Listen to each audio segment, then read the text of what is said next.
اب اللہ کے رسول صلی اللہ علیہ وآلہ وسلم مدینہ کی سرزمین میں داخل ہو رہے ہیں، اور توحید کے بعد عملوں کی اصلاح ہونا چاہ رہی ہے۔ اب عملوں کی اصلاح کرنا اللہ کے نبی صلی اللہ علیہ وآلہ وسلم کو اللہ نے حکم دے دیا کہ اب اے میرے پیارے حبیب، ان لوگوں کو زندگی گزارنے کے طریقے، عبادات کے طریقے بتلاؤ، ان لوگوں کو اخلاقیات، کردار، اچھی زندگی گزارنے کے یہ جو طریقے ہیں، دستور ہیں، ان کے بارے میں ان لوگوں کو آگاہ کرو۔ تو اللہ کے رسول صلی اللہ علیہ وسلم مدینہ میں داخل ہو رہے ہیں، سب سے پہلا 4 کاموں کا حکم دے رہے ہیں۔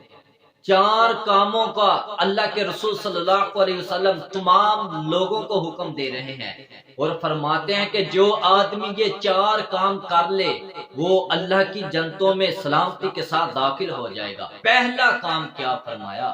فرمایا افشو السلام، سلام کو عام کر دو۔ اگر کوئی اجنبی ہے، راستے میں کوئی آتا ہے، آپ جانتے ہو یا نہ جانتے ہو، ہر کسی کو سلام کہا کرو۔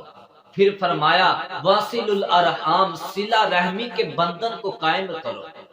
پھر فرمایا وَأَطْعِمُ الطَّعَامَ، بھوکے لوگوں کو کھانا کھلایا کرو۔ وَصَلُّوا بِاللَّيْلِ وَالنَّاسِ نِيَامٌ، کہ جب رات کو لوگ سو جائیں، جب اندھیری رات میں رات کو لوگ سو جاتے ہیں، رات کے آخری وقت میں تم اٹھ کر اپنے رب کے آگے قیام کیا کرو، نماز پڑھا کرو، اپنے رب کو یاد کیا کرو۔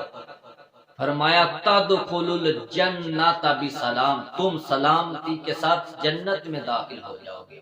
لیکن آج ہمارے اندر یہ 4